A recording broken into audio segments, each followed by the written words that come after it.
I was at West Point when Don't Ask, Don't Tell was repealed, and there was a lot of murmuring.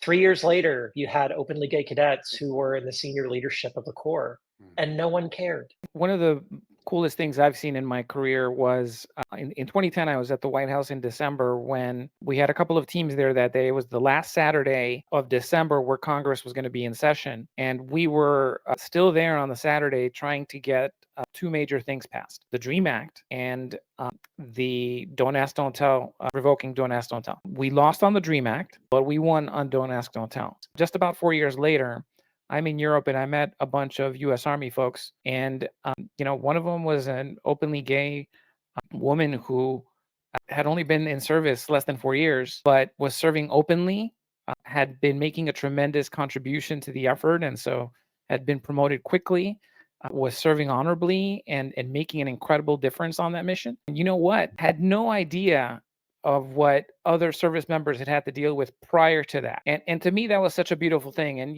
I didn't even bring it up. I was just happy to see that, this individual has never had to deal with that.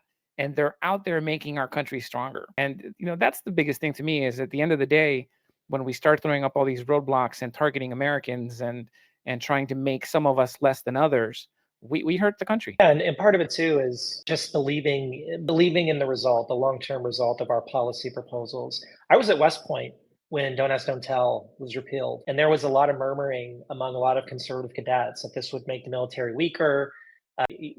Military readiness and unit cohesion would suffer because of the ADT being repealed. 3 years later, you had openly gay cadets who were in the senior leadership of the Corps, and no one cared. No one cared.